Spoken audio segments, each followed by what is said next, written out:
Jenn Parvin. Let's go. All right, Jen, Yes. you and I were talking, and I think this is the first time that I've ever had somebody on live from Batesville for an exclusive interview. So, congrats. This Okay. is super dope. Well, I am excited to be the first. And I'm excited to be here and talk about all the things that we have going on and maybe we'll have to make this a habit moving forward. Yeah, I love it. Let's do it. And That'll be like a New Year's resolution. yeah, come on. Let's be consistent. We'll have the Jen show or something, and be good. We'll see. I love it. All right, so give us a quick introduction to who you are and what your role is at Batesville. Yeah, so I'm Jenn Parvin. I'm the Chief Marketing Officer at Batesville. I've been with Batesville coming up on 16 years. So I've been here, started as a sales rep in the territory in South Carolina, and then have moved my way through the organization. So I've got lots of experience on the ground with funeral directors, and then, bringing new things to the market is what my team does. So prior to Batesville, were you in Deathcare in any capacity? I was not in Deathcare in any capacity, although I always put a little asterisk that I always had a Deathcare connection. So one of my dad's very best friends was a Batesville sales rep in like the 80s and 90s. So I can remember opening Batesville urns when they first launched options in the 1990s. So I bet if you told that 9-year-old little girl that she would be on a podcast in the death care industry, 30 years later, I'd probably say no way. But no, yeah. So always had a little connection, but I didn't grow up here. That's awesome. Very cool. Is that what got you into like coming to Batesville and getting into Deathcare? Yeah, I mean, I had worked. So prior to Batesville, I worked for Black and Decker DeWalt in marketing and product marketing and sales, and was kind of looking for a new thing. And I actually had another job lined up, and they said this friend of ours was like, "Hey, you should apply with Batesville." And I was like, "I don't know. That seems so strange to me." And I flew to Indiana 3 days before my wedding. I was going to line up another job. When I got back, I was going to work for another company, and I remember calling my husband on the way to the airport from the interview saying, if they offer me a job, I'm going to take it. There's something special about this company and this industry that I can wrap my head around. And there was something really unique. And so I was thankful that the opportunity was given to me.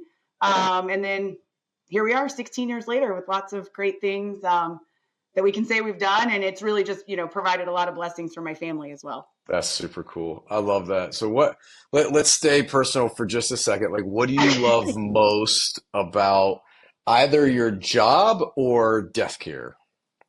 Okay. So they're probably connected. How about that? I So love it. I love about my job that every day I get to sit down with people or talk, virtually post COVID with people that really do think every day we are going to help a family who's having the worst day of their life. Like, how is the products that we're putting together? How are the services that we're putting together really going to improve a terrible situation? And so when I think about death care as a whole, like nothing is more rewarding when we get like a note back or, a personal connection where someone's had the opportunity to interact with one of our products or one of our services. And it's like, it made a huge difference. Like I carry that medallion, or I remember that casket, or that urn is prominent on my parents' fireplace. Like it seems strange to hear, but it all starts with people sitting around a table saying, what does the family really want and need? And then how do we deliver something that really creates that value, which is what I love, right? I think I say to new hires all the time, if you come into this industry and you like stay more than a year, you're here, you're sucked in, you're stuck because you really have this connection with what everyone does. And I think you talk to people around, whether it's, products or services, they're like, yeah, it's because we really care about the families. Yeah, that's so cool. I love that. And like one of the cool things, like in previous conversations, like you're actually, which I love, and I don't know if this is sharing too much, but you're actually on the phone with funeral directors, helping them walk through options and piece together services and doing these like really cool personalization things for families, which I love. I don't know how many CMOs of large companies actually get to go one-on-one with customers, which I find super dope and a really cool thing that Batesville does. Yeah, I mean, I think one of the things that's important is if you ever lose connection with the people that are actually using your product, I think you lose sight of the mission that we're trying to live every single day, right? Helping families honor the lives of those they love. And so, whether it's in my own personal experiences where I get the opportunity to work with friends and family and funeral directors to really create something unique and meaningful, or we just have a situation where someone's called in and they're like, hey, we have a tragic story. How can you help? And then that's where we get to be really creative, to help support. So So cool. it's a special job, and I'm thankful to have it. It wouldn't be possible without all of our customers. I still get Yeah. to connect with the customers that I called on 15 years ago as a sales rep.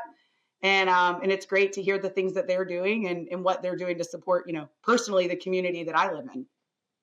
That's cool. How have you seen the profession change over the last 16 years?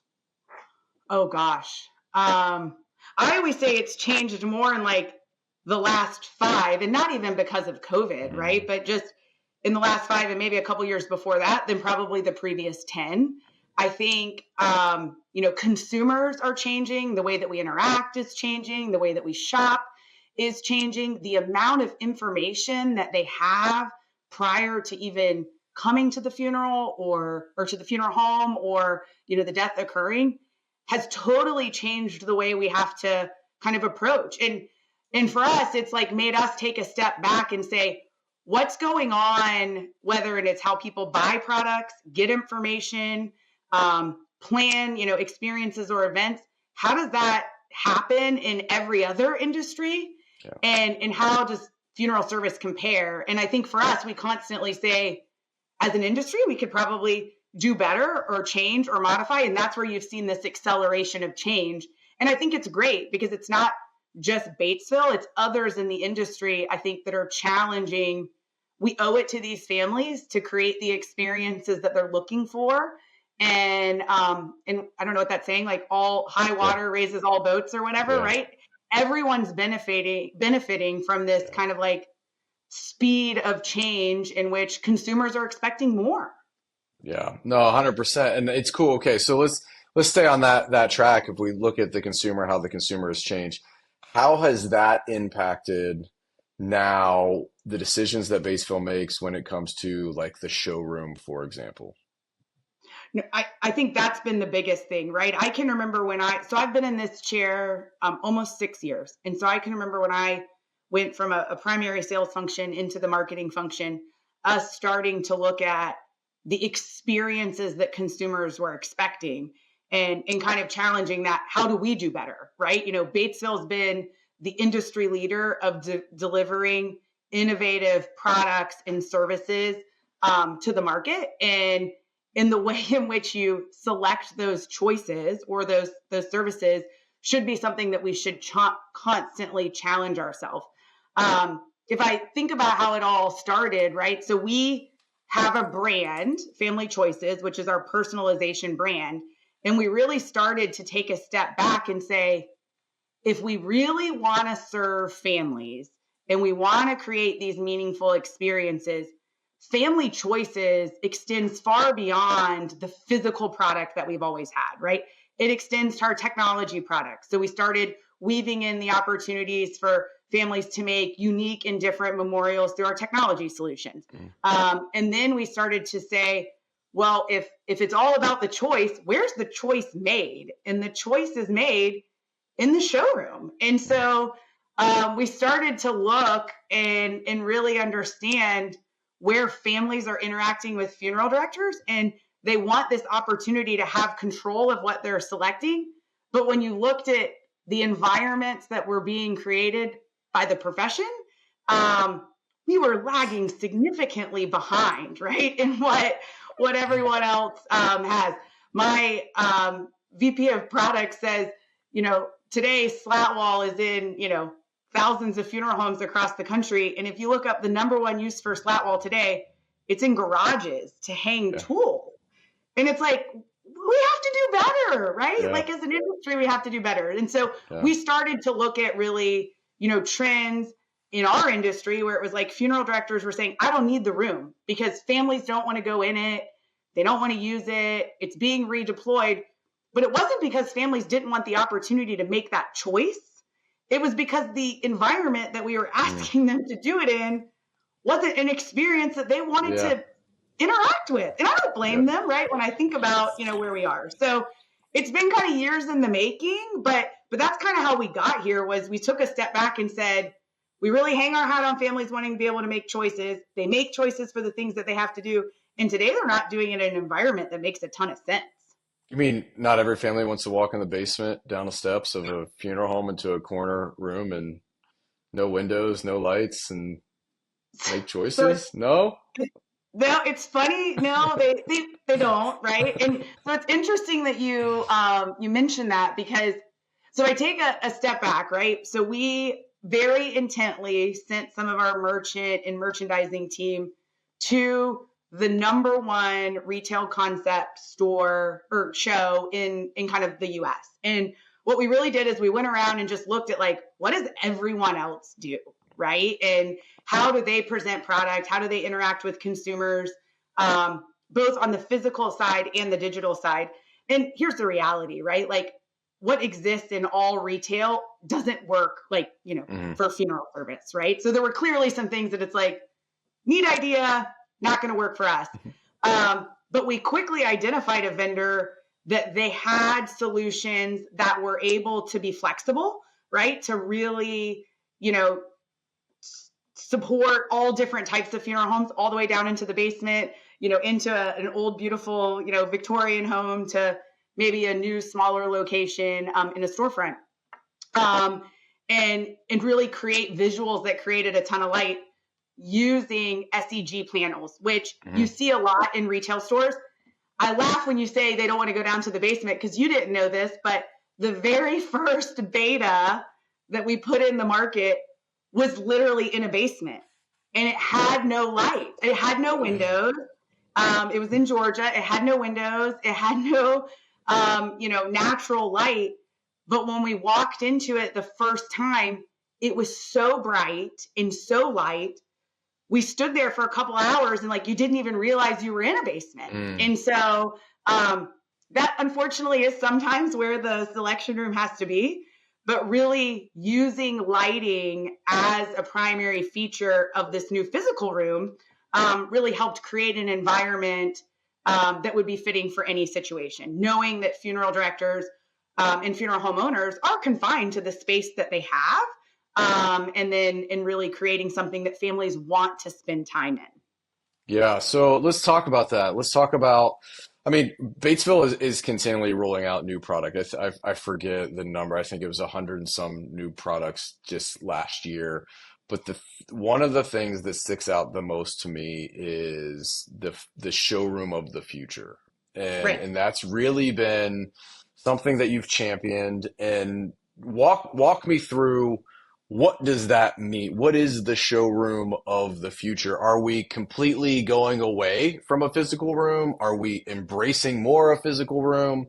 How are we attracting online families and families that are younger that necessarily don't want to be in a show? Like, walk me through this big concept of the showroom of the future. So the showroom of the future is all of the things that you just said, right? And Okay. so when we started this, right, it was important to understand working with retail partners outside of the industry to understand what are consumers looking for. But it was also really important for us to talk to funeral directors. And so we spent a good amount of time with funeral directors. We brought a group of funeral directors in. We did kind of a couple-day workshop, both on the physical experience of understanding if you needed a physical room, what would that look like?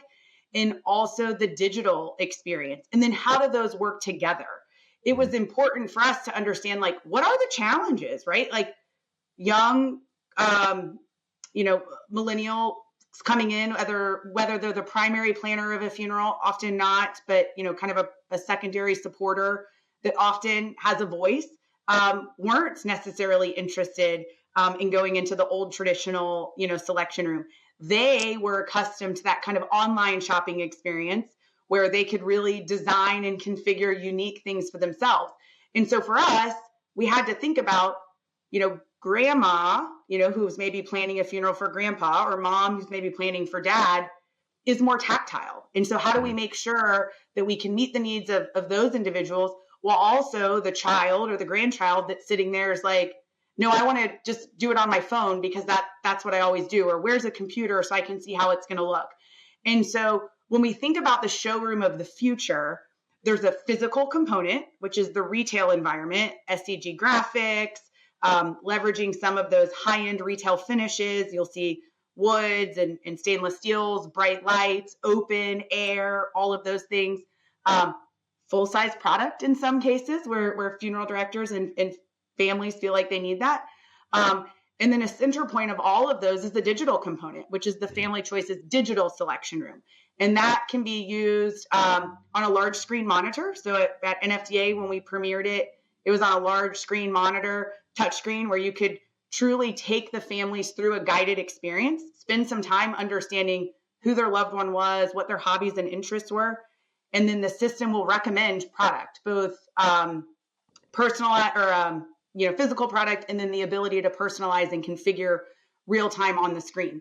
So it's really a complement of all, right? So depending on the customer, you could have the big full room that you've always had with the new light graphics, SEG graphics, and the full size product with the digital, primarily in the middle. Or you could just have the digital in the selection room, or you could just have the digital on your website, right? So for us, it was really important to understand that there are multiple generations planning funerals today at the same time.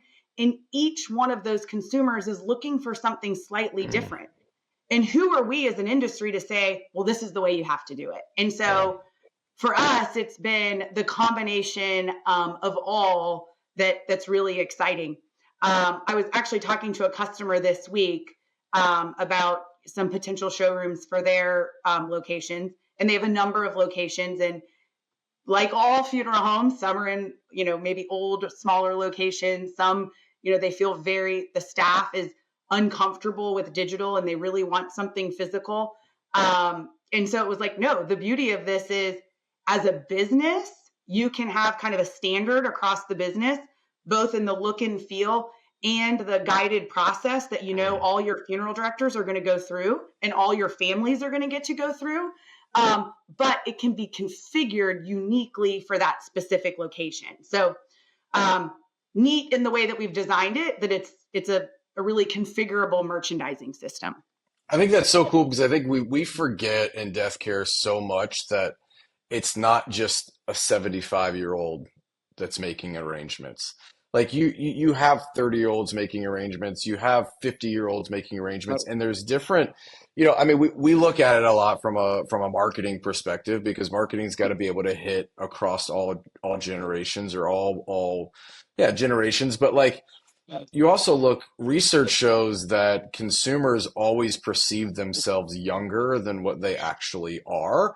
And so like I look back and like as we've studied like marketing through death care for years, it's like, oh, we always put this old white-haired couple in a room in front of a book and like that's our marketing material. And it's like, well, the consumer doesn't necessarily see themselves as that. They may be that old white-haired customer, but that's not how they see themselves, but that's what we portray. So I love what you're talking about here of like being able to design an ecosystem in a arrangement room that regardless of who's coming in and out of that, there's touch points that are going to be at their level, make them feel comfortable.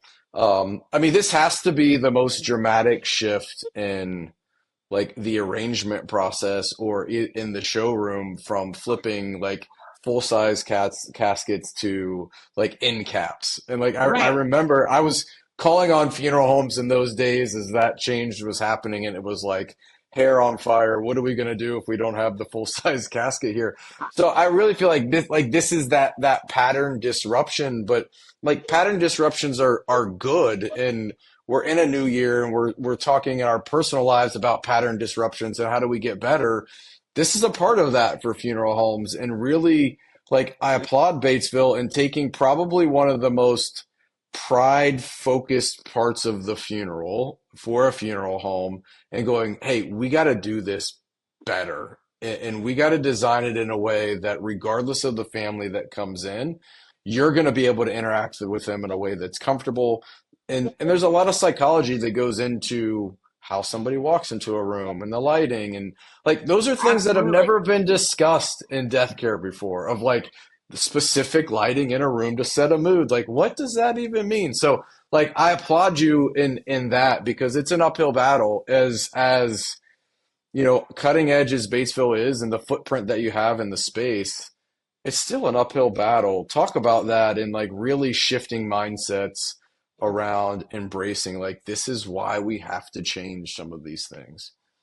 So, it's interesting. And I don't want to, discount that change is hard because it absolutely is. But this is when we think about the environment, right? And in the way that families were selecting products or the funeral director was, presenting products and are engaging. As we talk to customers, it wasn't like anyone was is really super satisfied with what they have today. Mm, And so change is really hard when you're really satisfied, right? yeah. In this case, it's like, well, that's all we've known or that's all we have. And so it's just what we use. And so, I'll knock on some wood, right? But I've been pleasantly surprised in the test areas that we've tested in. And then recently, as we started to roll it out more broadly, as customers see it, it's, no, I want that now. Yeah. I joke to Chris Trainer, our CEO, I think we're batting 1,000, right? I haven't had, we haven't had a customer say, oh, that's not going to work. And I think part of that is one, I go back to, we spend a lot of time really understanding what funeral directors and arrangers were doing in that process. And then also going back and asking for help in an outside expert that could help us really understand from a consumer experience perspective, what are they doing in their normal everyday life? Mm, We forget that prior to them walking into the funeral home and when they leave the funeral home, they're going to go walk into other retail or consumer experience, avenues, whether it's a store or even a church, right? Like think about how churches have changed to really create an experience. And so for us, change will be hard, but I think it's a welcome change in the sense that the industry is starving for something other than 1990s slat wall. yeah. And I do think the shift from full size to cuts started that shift of, okay, well, I don't have to have the full product always. I think COVID also accelerated the adoption of digital, right? And I would say the impact of COVID forced many funeral Mm, homes to start to adopt digital. And so now we get to kind of take all of those opportunities, right? And really, harness them into something I think, which is going to be really great. So, that's so cool. um, we'll figure out, how we navigate through all the change. One thing I found at NFDA when we were talking to customers, they were walking in the booth and I laughed a little bit. They're like, okay, so where's the showroom of the future? And I was like, right here. And they would say, wait, I can have this in my selection room? Like it didn't connect at first. I think that something that was so different and so fresh and so modern could be transported into a funeral home. And so Hmm. the customers that have it and have had it in their locations and have been part of a kind of a test and a trial, there's really a sense of pride, right? In being able to deliver something to their community that makes it a more welcoming experience. And I think the most rewarding is when, and we all know this, right? You have repeat families in this business where unfortunately, buried one loved one and now you're or serving another loved one, where they've gone into the old room for a previous service and then they came back to the funeral home not expecting to have a completely different environment or a different experience. And there is this wow factor of, Yeah. I, I want to spend time. I want to learn. I want to understand. It's comfortable. And so Yep. I think when customers see how comfortable consumers are, it also makes them more comfortable. And so that has Yeah. really been, a pleasant surprise, as we've gone through it, that spending the time to understand really from a consumer and a funeral director perspective has paid off.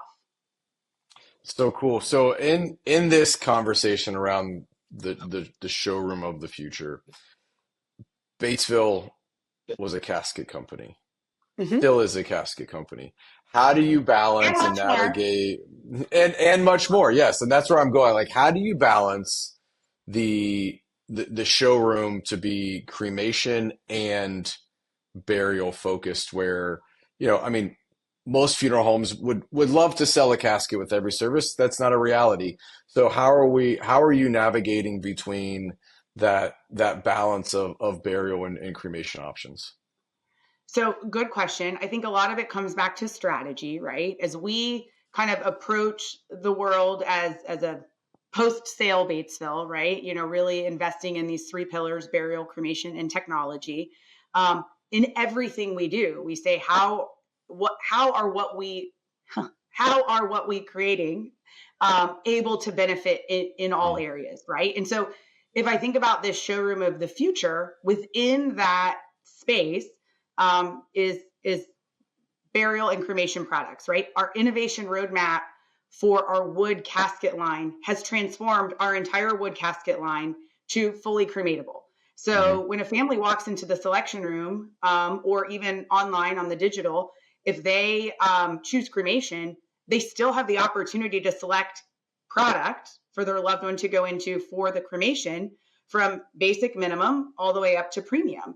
And I think what we have found, right, is that goes back to an education opportunity. When families are given choices, they make much better decisions, right, than I think Yeah. when we make the choice for them. So for us, it's a strategy. From a strategy perspective, it's really looking through the lens of, as we develop and innovate, how do we make sure that what we're putting in the market will serve all? Um, and then also a balance of making sure that on the cremation side, for urns, that we're displaying urns, presenting urns in a way that is meaningful. If you think about it, right, you go into a funeral home and you ask a family to select an urn, it is the final resting place of their loved Yeah. one. It is the Yeah. place that they are going to stay forever. Now, it may be buried, right? There's lots of families that choose to bury an urn or put it in a niche. Um, but there's a lot that just sit at home, that sit at home on the shelf. We have a associate whose mother-in-law passed away, and they selected one of our beautiful new ceramic urns. And she's so prideful to talk about how that new ceramic urn sits as a center point on the fireplace for her father-in-law. And so, um, but if we put urns like in a dark corner on a dark shelf and then say, but this is the final resting place for your loved one, that doesn't create the experience that they want to buy or select something that's really beautiful and meaningful. And so Yeah. in this new showroom, in addition to ensuring that every cremation family has the opportunity to see full size product, there also is an intent on making sure that urns are presented in a way that really are more than just like an afterthought. And I think that is an opportunity for the industry as a whole, right? There's obviously a shift and a continued increase in Hmm. cremation, and the death rate will increase as well. And so capturing those opportunities when you have them, research tells us families want to make choices. And so building an environment, digital or physical, where those choices are really easy, is it increases family satisfaction, because they leave and they're like, I have what I really wanted. And that's what we're all striving Yeah. for every day. That's so good. Such a good point. Because I mean, we have a more educated consumer than we've ever had Oh before, yeah. but they still don't know what they don't know, and they still want to make decisions. They want to be in control.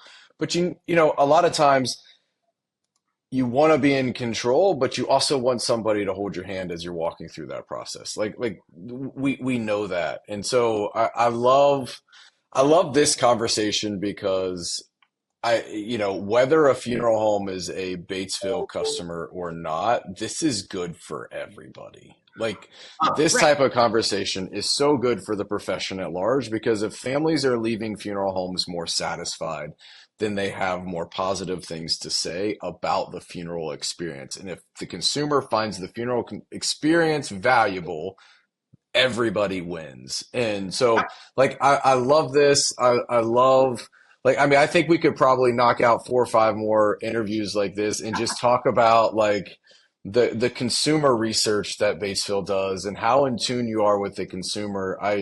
In my previous life in Deathcare, I would get so frustrated because I'm like, we're doing all of these things, creating services and events for the consumer, but no one's talking to the consumer.